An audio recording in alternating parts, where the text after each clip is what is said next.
तो शिव जी ने एक बार कहा कि हे ठाकुर जी, जितनी भी आपकी लीलाएं हुई हैं उनका दर्शन मैंने किया हूं, लेकिन ये मोहिनी रूप का दर्शन मैंने आज तक नहीं किया। क्योंकि जब आप मोहिनी बन के आए थे तो हम तो कैलाश चले गए थे, तो मुझे वो आपका मोहिनी रूप दिखाइए ना। तो ठाकुर जी ने कहा बाबा वो संसारियों के लिए रूप है, आपके लिए नहीं। कहा नहीं नहीं, फिर भी मुझे देखना है। तो मना किया भगवान ने कि नहीं नहीं बाबा रहने दो। तो जब शंकर जी नहीं माने तो ठाकुर जी ने कहा ठीक है, जब उचित अनुकूल समय आएगा उस समय हम आपको मोहिनी रूप का दर्शन भी करा देंगे।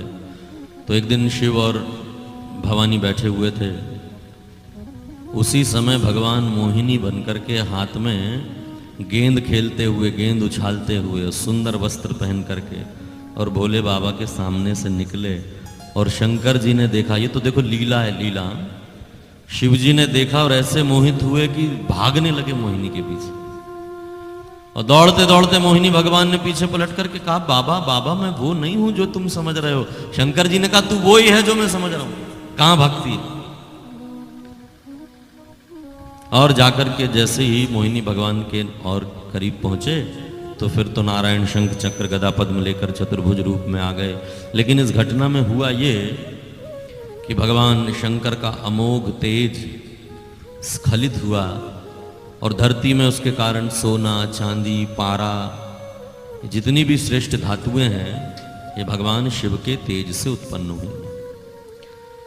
सप्तऋषियों ने देखा कि ये भगवान शिव की लीला है, इसी के द्वारा कोई काम होने वाला है। त्रेता का समय चल रहा है और इस समय राम जी का काम करने के लिए बाबा अवतरित होंगे। तो सप्तऋषियों ने भगवान शिव के उस अमोघ तेज को एक दोने में एकत्र किया। एक अप्सरा है जिसका नाम है पुंजिका स्थला। क्या नाम है? पुंजिका स्थला। ये ब्रह्मलोक में रहती है। एक बार महर्षि का इसने अपमान कर दिया तो साधु ने श्राप दे दिया कि तू अप्सरा से वानरी बन जा।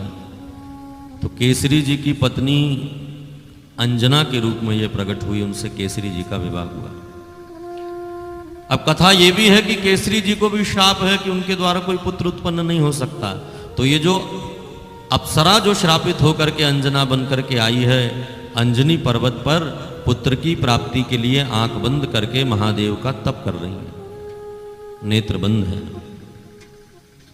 और उसी समय भगवान शिव के उस अमोघ तेज को वायु के द्वारा मां अंजना को प्रदान किया गया और अंजना के गर्भ में भगवान शिव का वो दिव्य स्वरूप आकर के विराजमान हुआ।